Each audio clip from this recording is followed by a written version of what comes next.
D.B. Cooper. D.B. Cooper. D.B. D.B. Cooper. D.B. Cooper.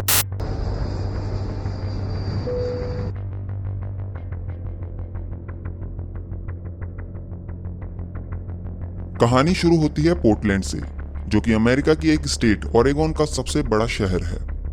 बुधवार 24 नवंबर 1971 की दोपहर में 40 से 45 साल का एक शख्स पोर्टलैंड इंटरनेशनल एयरपोर्ट पर पहुंचता है। उसकी हाइट लगभग 6 फुट या उससे थोड़ी ही कम होगी। उसने एक डार्क कलर का business suit, white shirt, black tie और डार्क ब्राउन शूज पहन रखा था। साथ में उसने ऊपर से एक ब्लैक रेनकोट भी डाल रखा था और हाथ में एक ब्लैक कलर का ब्रीफकेस भी ले रखा था। एयरपोर्ट पहुंचने के बाद वो आदमी नॉर्थ वेस्ट ओरिएंट एयरलाइंस के काउंटर पर जाता है और वहां पहुंचने के बाद वो पोर्टलैंड से सिएटल के लिए एक वन वे टिकट खरीदता है, जिसके लिए वो $20 पे करता है कैश में और काउंटर पर अपना नाम डैन कूपर बताता है। जिस फ्लाइट में उसे टिकट मिली वो थी फ्लाइट नंबर 305 और वो प्लेन एक बोइंग 727 था। टिकट लेने के बाद कूपर बोर्डिंग गेट की तरफ जाता है। उस टाइम पे एयरपोर्ट पे ना तो कोई मेटल डिटेक्टर होता था और ना ही कोई चेकिंग। बस जो एक चीज आपको बोर्डिंग के लिए चाहिए होती थी वो थी टिकट। तो बोर्डिंग वगैरह करने के बाद Cooper north west Orient airlines की फ्लाइट नंबर 305 में पहुंचता है और सबसे पीछे की लाइन में जो सीट थी वहां जाकर वो बीच वाली सीट नंबर 18C पर बैठ जाता है और अपने बगल वाली सीट पर वो अपना ब्रीफकेस रख देता है। उसके दूसरे तरफ की जो सीट थी वो भी खाली थी। उसके बाद वो एक काले रंग का चश्मा लगाता है, अपनी सिगरेट जलाता है और फिर बर्बन और सोडा का एक ड्रिंक ऑर्डर करता है। उस फ्लाइट में कूपर के अलावा 35 पैसेंजर और थे और कूपर 36वां। उसके अलावा 3 फ्लाइट अटेंडेंट, एक पायलट, एक को पायलट और एक फ्लाइट इंजीनियर भी था। तो कुल मिलाकर उस फ्लाइट में 42 लोग थे और वो फ्लाइट लगभग 2/3 खाली थी। दोपहर 2:50 पर यह फ्लाइट अपने तय वक्त पर पोर्टलैंड इंटरनेशनल एयरपोर्ट से टेक ऑफ करती है और लगभग आधे घंटे बाद इसे सिएटल के टकोमा इंटरनेशनल एयरपोर्ट पर लैंड करना था। फ्लाइट टेक ऑफ करने के थोड़ी देर बाद ही कूपर अपनी जेब से एक पर्ची निकालता है और अपने बगल से गुजर रही एक फ्लाइट अटेंडेंट जिसका नाम फ्लोरेंस शेफनर था, वो उसे रोकता है और वो पर्ची उसे देता है। फ्लोरेंस वो पर्ची लेती है, उसे देखकर मुस्कुराती है और वहां से चल देती है। उसे लगता है कि ये कोई फ्लर्ट टाइप का आदमी है और अपना फोन नंबर देने की कोशिश कर रहा है और उसके साथ पहले भी कई बार ऐसा हो चुका था। तो फ्लोरेंस उस पर्ची को पढ़े बिना ही अपनी जेब में रख लेती है। कूपर जब ये देखता है कि उसने पर्ची पढ़े बिना ही अपनी जेब में रख लिया तो वो उसे दोबारा अपने पास बुलाता है और उसके कान में धीरे से कहता है कि अगर आपने वो पर्ची पढ़ ली हो तो ठीक है, नहीं तो मैं आपको बताना चाहता हूँ कि मेरे पास एक बॉम्ब है। जैसे ही ये बात फ्लोरेंस सुनती है वो घबरा जाती है। फिर वो पर्ची खोलकर देखती है तो उसमें लिखा था कि मिस, मेरे पास एक बॉम्ब है और मैं चाहता हूं कि आप मेरे साथ आकर बैठें। उसके बाद फ्लोरेंस अपनी एक साथी फ्लाइट अटेंडेंट जिसका नाम टीना मकलो था उसे बुलाती है और वो पर्ची दिखाती है। ये पर्ची देखने के बाद टीना भी घबरा जाती है, मगर वो फिर भी कूपर से पूछती है कि कहीं आप मजाक तो नहीं कर रहे। तो डैन कूपर टीना मकलो से कहता है कि आप मेरे पास बैठिए, मैं आपको कुछ दिखाना चाहता हूँ। फिर टीना उसके बगल में जो खाली सीट थी उस पर बैठ जाती है। उसके बाद कूपर अपना ब्रीफकेस खोलता है और उसे दिखाता है। उस ब्रीफकेस में 8 डायनामाइट की स्टिक थी जो कि 4-4 के बंडल में एक साथ जुड़ी हुई थी। एक बैटरी थी और बहुत सी तारें उससे जुड़ी हुई थी। ये देखने के बाद वो दोनों और घबरा जाते हैं। फिर कूपर बोलता है कि ये प्लेन हाईजैक हो चुका है और मैं चाहता हूँ कि आप मेरी जो डिमांड है वो इस प्लेन के कैप्टन तक पहुंचाएं। उसके बाद कूपर एक पर्ची पर अपनी डिमांड लिखवाता है। उसकी डिमांड थी कि उसे आज 5 बजे तक $2 लाख अमेरिकी चाहिए, 4 पैराशूट चाहिए, 2 प्राइमरी बैक पैराशूट और 2 रिजर्व फ्रंट पैराशूट। और जब ये प्लेन लैंड करे तो इस प्लेन को रिफ्यूल करने के लिए रनवे पर एक ईंधन से भरा ट्रक होना चाहिए और अगर कोई भी चालाकी हुई तो मैं इस प्लेन को उड़ा दूंगा। उसकी ये डिमांड लेकर फ्लोरेंस उस फ्लाइट के कैप्टन विलियम स्कॉट के पास पहुंचती है। इधर टीना भी कूपर के बगल में बैठकर उस प्लेन के इंटरकॉम से कैप्टन विलियम को सारी सिचुएशन बताती है। उसके फौरन बाद कैप्टन विलियम सिएटल एयरपोर्ट के ATC यानी एयर ट्रैफिक कंट्रोल से संपर्क करते हैं और सारी घटना की जानकारी देते हैं कि ऐसे ऐसे एक आदमी जिसका नाम डैन कूपर है, उसने फ्लाइट नंबर 305 को हाईजैक कर लिया है। उसके पास एक बॉम्ब है और उसकी ये डिमांड है और अगर उसकी डिमांड पूरी नहीं हुई तो वो ये प्लेन बॉम्ब से उड़ा देगा। एयरपोर्ट अथॉरिटी जैसे ही ये खबर सुनती है वहां भी हड़कंप मच जाता है।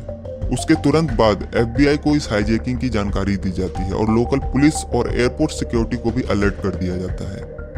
इधर कूपर टीना से कहता है कि जब तक उसकी ये सभी डिमांड पूरी नहीं की जाती तब तक ये प्लेन सिएटल में लैंड नहीं करेगा, और ये भी मांग करता है कि उसे जो 2 लाख अमेरिकी डॉलर चाहिए वो सभी 20-20 डॉलर की शक्ल में होनी चाहिए। उसके बाद टीना इंटरकॉम के जरिए ये बात पायलट तक पहुंचाती है और फिर पायलट ये बात एटीसी को बताते हैं। फिर लास्ट में ये तय किया जाता है कि ठीक है, अभी उसकी सारी डिमांड पूरी कर देते हैं, बाद में कहीं तो वो लैंड करेगा और उसे वहीं दबोच लेंगे। इस दौरान फ्लाइट 305 सिएटल पहुंच गई, पर क्योंकि कूपर ने कहा था कि जब तक उसकी मांग पूरी नहीं होती तब तक ये प्लेन लैंड नहीं करेगा, तो पैसेंजर के बीच पैनिक ना फैले इसलिए ये अनाउंसमेंट की गई कि एक छोटी सी मैकेनिकल प्रॉब्लम की वजह से फ्लाइट को सिएटल पहुंचने में वक्त लगेगा, और ये प्लेन एयरपोर्ट के आसपास ही आसमान में अगले 2 घंटों तक गोल गोल चक्कर लगाता रहा, और फ्लाइट के अंदर कूपर अपनी सिगरेट पीता रहा, जिसे जलाने के लिए उसने टीना मकलो का भी साथ लिया क्योंकि एक हाथ में उसने उस बॉम्ब का डेटोनेटर पकड़ रखा था। इस दौरान टीना ने कूपर से पूछा कि उसने हाईजैकिंग के लिए नॉर्थ वेस्ट ओरिएंट एयरलाइंस को ही क्यों चुना, क्या उसे इस एयरलाइंस से कोई बदला लेना था? तो कूपर बोला, नहीं, मुझे बस बदला लेना था, पर इस एयरलाइंस से नहीं, बस ये एक इत्तेफाक है कि मैं इस एयरलाइन में बैठा। इधर इन 2 घंटों के दौरान FBI सिएटल के फर्स्ट नेशनल बैंक से 20-20 डॉलर की शक्ल में 2 लाख डॉलर का इंतजाम करती है और इन सभी नोटों के सीरियल नंबर नोट करवाती है ताकि आगे कभी ये पैसे खर्च हो तो कूपर को पकड़ा जा सके। आज 2021 में इन 2 लाख डॉलरों की कीमत लगभग 13 लाख डॉलर के आसपास है, और अगर इन डॉलरों को भारतीय करेंसी में कन्वर्ट करूं तो आज इसकी कीमत होती है लगभग 10 करोड़ रुपए। खैर, अब वापस कहानी पर आते हैं। पैसों का इंतजाम करने के बाद वहीं के एक स्काई डाइविंग स्कूल से 4 पैराशूट का भी इंतजाम किया गया, और शाम 5:24 पर एटीसी के जरिए फ्लाइट के कैप्टन को खबर दी जाती है कि उसकी सभी डिमांड पूरी कर दी गई है। फिर कैप्टन ये खबर टीना को देते हैं और टीना कूपर को। उसके बाद कूपर प्लेन को लैंड करने की इजाजत देता है और कहता है कि इस प्लेन को सभी फ्लाइटों से दूर एक अलग रनवे पर खड़ा करे, और लैंड करने से पहले उस फ्लाइट की सभी खिड़कियों को बंद करवा देता है ताकि बाहर से कोई भी ये देख न सके कि अंदर क्या मूवमेंट हो रही है। और आखिरकार शाम 5:45 पर फ्लाइट 305 सिएटल के टकोमा इंटरनेशनल एयरपोर्ट पर लैंड करती है। उसके बाद सिएटल एयरपोर्ट का मैनेजर 2 लाख डॉलर और 4 पैराशूट लेकर उस बोइंग 727 के पीछे वाले गेट पर पहुंचता है। उस वक्त बोइंग 727 ही इकलौता ऐसा कमर्शियल प्लेन था जिसके गेट पीछे की साइड से भी खुलते थे और उस गेट में एक सीढ़ी भी लगी होती थी।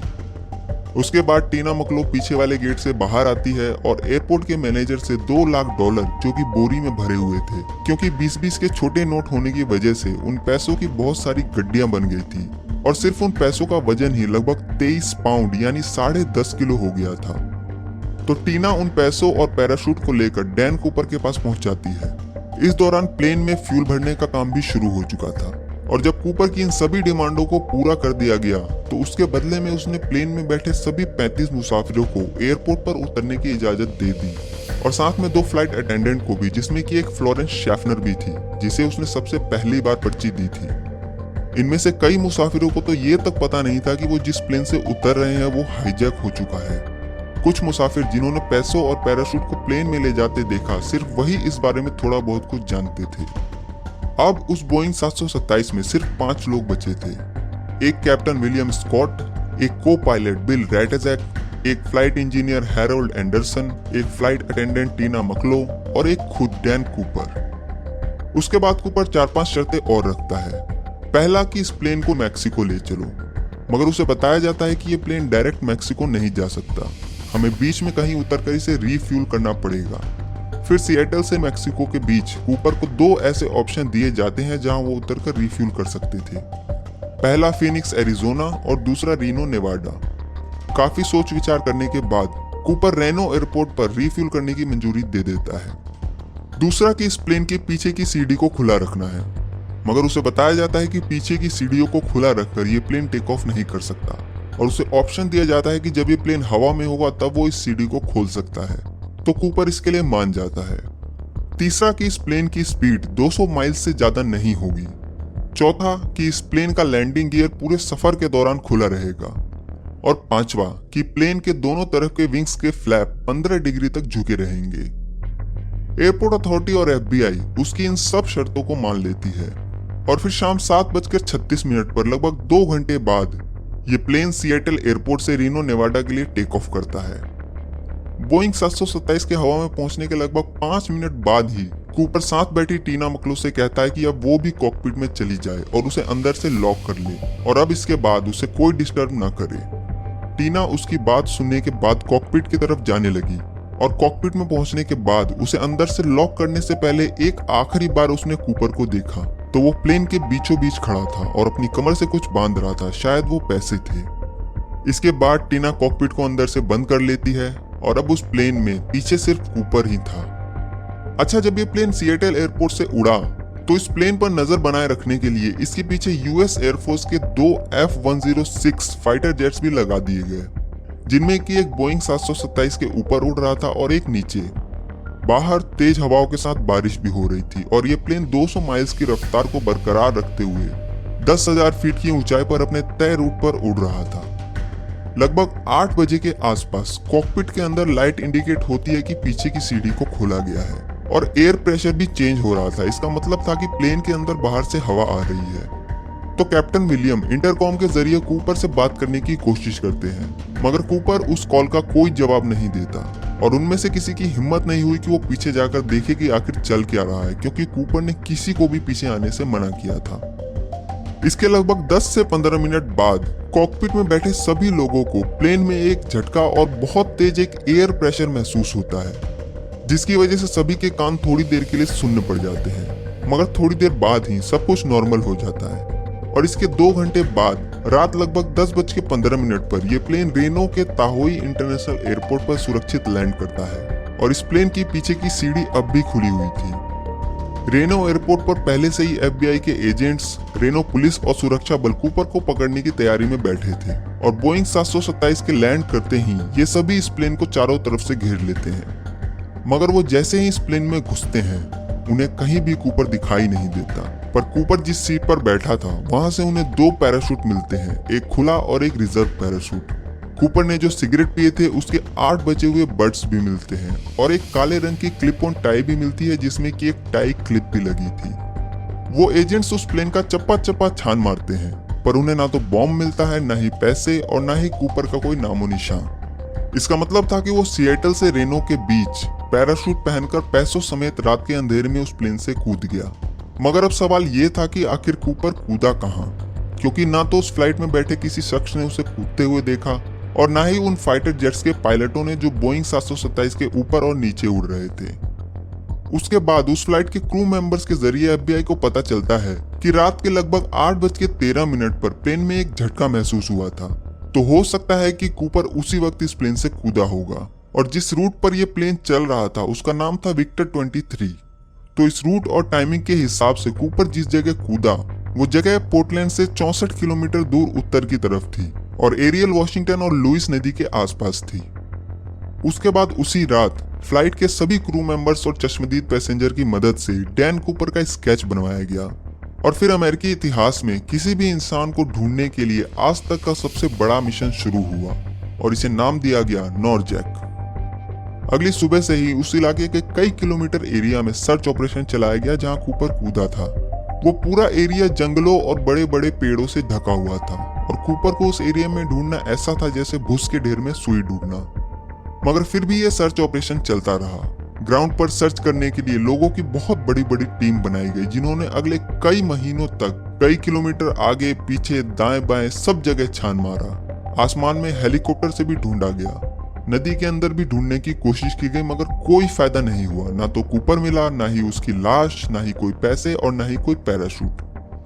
अब जैसे ही ये खबर न्यूज चैनल्स और न्यूज़पेपर में आई तो लोगों के बीच ये खबर ऐसे फैली जैसे जंगल में आग।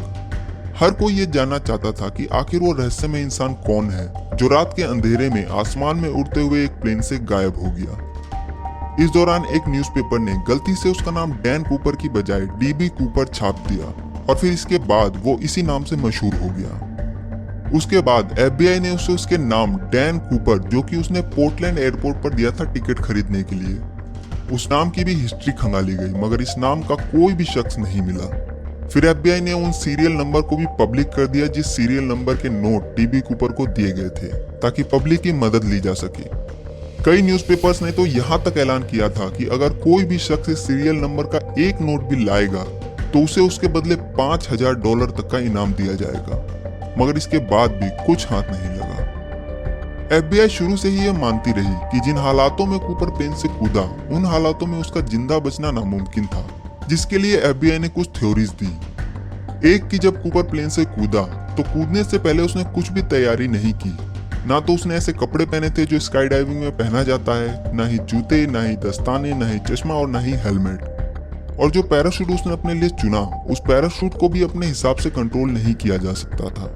उस दिन बाहर तेज हवाओं के साथ साथ बारिश भी हो रही थी और ऊपर से अंधेरा। तो कूदने के बाद उसे होश ही नहीं रहा होगा कि वो कहाँ जा रहा है, और अंधेरे में वो एक पेड़ के ऊपर गिरा होगा और उसकी मौत हो गई होगी।